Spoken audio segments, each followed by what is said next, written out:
Hi friends, welcome to my channel.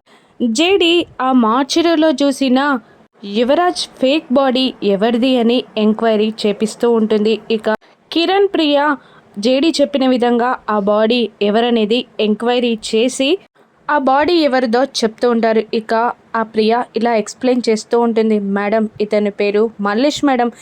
ఎన్ని illegal activities ఉన్నాయో అన్నీ చేశాడు మేడం అని మల్లేష్ ఫోటోని చూపిస్తూ ఉంటుంది ప్రియ.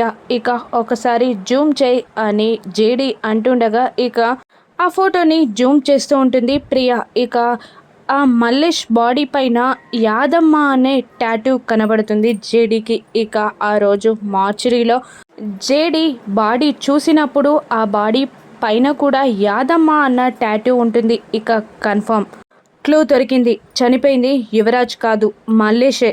పదండి అని అంటూ జేడీ టీం శ్మశానానికి బయలుదేరుతారు. మరోవైపు కౌశికి కుటుంబం మొత్తం యువరాజ్ ఫేక్ బాడీకి శ్మశానంలో అంత్యక్రియలు చేస్తూ ఉంటారు. ఇక మీనన్కి జేడీ పైన ఏదో డౌట్ వస్తూ ఉంటుంది. ఇక యువరాజ్తో ఇలా అంటుంటాడు, నాకు ఎక్కడో తేడా కొడుతుంది యువరాజ్ అని మీనన్ అంటూ దేవాతో ఇలా అడుగుతూ ఉంటాడు.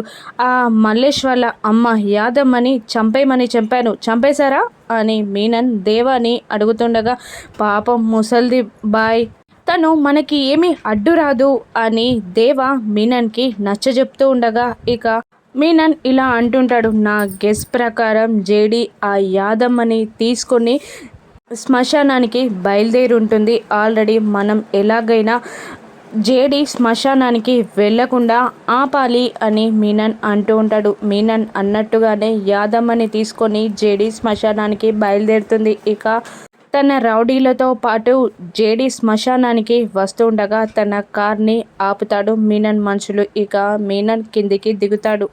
ఇక జేడీ టీం మీనన్ని తప్పించుకొని ఆ ఫేక్ బాడీకి అంత్యక్రియలు పూర్తి కాకముందే శ్మశానానికి చేరుకోగలరా? ఇక యువరాజ్ చనిపోలేదని కౌశికి ముందు జేడీ టీం నిరూపించగలదా? రాను ఎపిసోడ్స్లో చూద్దాం. Thank you for watching.